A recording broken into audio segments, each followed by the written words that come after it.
The role of a project coordinator in the installation process is the whole thing. Let's just put it that way, Okay. right? So I'm the first point of contact after you sign the sales order, making sure, everything on your end is going smoothly. So dealing with the installation process itself, the scheduling process, but even before then, making sure all the utility forms that you have to sign are good. Everything, you're doing your part, I'm doing my part.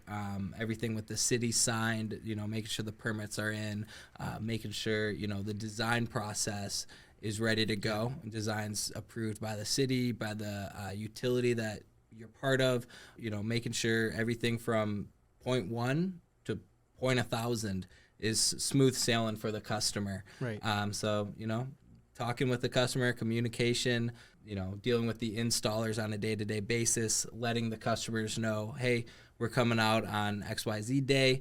It should only take 2 to 3 days to do your project. If anything occurs during the project where the team might have a struggle, reaching out to the customer, let them know, hey, we're going to have to come an extra day. Give a simple explanation of what happened and go from there. So that's kind of the role that a project coordinator does.